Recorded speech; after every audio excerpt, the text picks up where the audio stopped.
Halo semua, di sini kita bakal bahas cerita yang keren banget tentang seorang pria dari abad ke-15 bernama Gratia dari Kataro. Perjalanannya dari seorang pelaut biasa menjadi sosok yang sangat dihormati itu. Wah, ini bukti nyata kalau hidup seseorang bisa berubah total. Nah, ini nih pertanyaan utamanya. Pernah nggak sih kepikiran gimana satu momen aja, satu kejadian bisa benar-benar membelokkan arah hidup kita? Cerita Gratia ini adalah contoh sempurnanya. Oke, kita langsung mulai aja ya. Oke, kita mulai dari awal ya. Di Mula, pesisir Dalmatian yang sekarang jadi bagian dari Montenegro. Di sanalah Gratia lahir pada tahun 1438. Dia lahir di keluarga nelayan yang, ya, hidupnya pas-pasan. Karena kondisi itulah, dari muda dia udah harus jadi pelaut, menjalani kehidupan yang keras dan penuh tantangan di lautan. Nah, yang menarik nih, namanya sendiri Gratia. Dalam bahasa Latin, artinya itu rahmat atau berkat. Keren ya? Kayak udah takdirnya gitu, namanya aja udah ngasih petunjuk tentang perjalanan spiritual luar biasa yang bakal dialami nanti. Coba deh bayangin situasinya, tahun 1468. Gratia, umurnya 30 tahun, seorang pelaut yang udah kenyang sama kerasnya hidup di laut, baru aja sandar di pelabuhan Venesia yang super sibuk. Kelihatannya sih cuma hari biasa, tapi ternyata hari itu adalah momen yang bakal ngubah semuanya. Nah, disinilah ceritanya jadi makin seru. Gimana ceritanya hari biasa di pelabuhan malah jadi titik balik terbesar dalam hidupnya? Ini dia momen kuncinya. Pemicunya apa?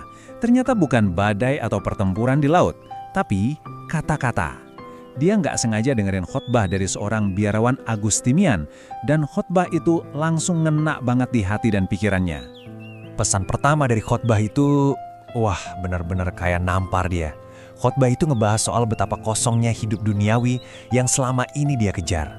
Semua godaan, semua pencapaian di dunia, rasanya jadi sia-sia saat itu juga. Ini benar-benar menantang semua yang dia yakin. Tapi khotbahnya nggak cuma nyalahin, justru sebaliknya, khotbah itu juga nunjukin ada jalan lain.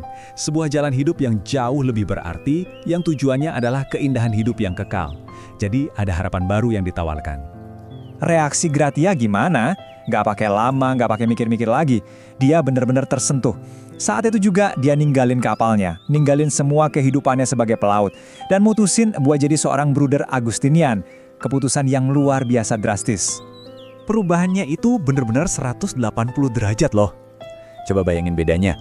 Dari kehidupan di laut yang nggak menentu, ke ketenangan biara. Dari yang tadinya penuh godaan duniawi, sekarang fokusnya penebusan dosa dan doa. Dari ngejar hal-hal yang sementara, jadi mengabdi dengan tulus. Beda banget kan? Nah, ini nih yang penting. Dia itu rendah hati banget. Dia nggak cari jabatan atau pengakuan. Malah sebaliknya, dia seneng banget dikasih tugas-tugas yang paling sederhana, kayak jadi tukang kebun.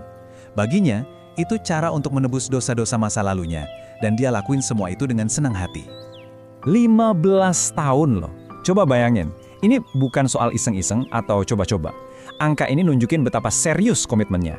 Ini adalah dedikasi total untuk jalan hidup baru yang udah dia pilih. Oke, ceritanya nggak berhenti di situ. Setelah 15 tahun di Padua, Gratia dipindahkan ke biara lain di Murano. Dan disinilah hasil dari kesetiaannya selama ini mulai kelihatan sama orang-orang di sekitarnya.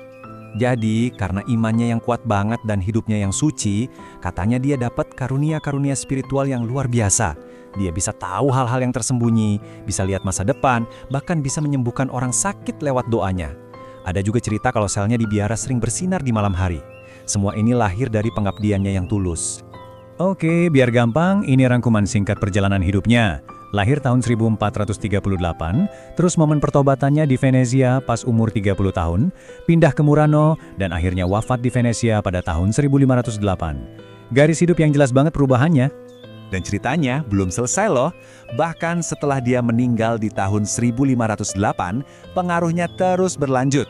Makamnya jadi tempat ziarah, banyak orang datang karena percaya mujizat terjadi di sana. Saking dihormatinya, jenazahnya akhirnya dipindahkan kembali ke kota kelahirannya di tahun 1810. Nah, dari semua cerita tadi, apa sih yang bisa kita ambil pelajarannya buat kita sekarang? Emang apa hubungannya cerita dari abad ke-15 ini sama hidup kita di zaman modern? Yuk, kita bedah.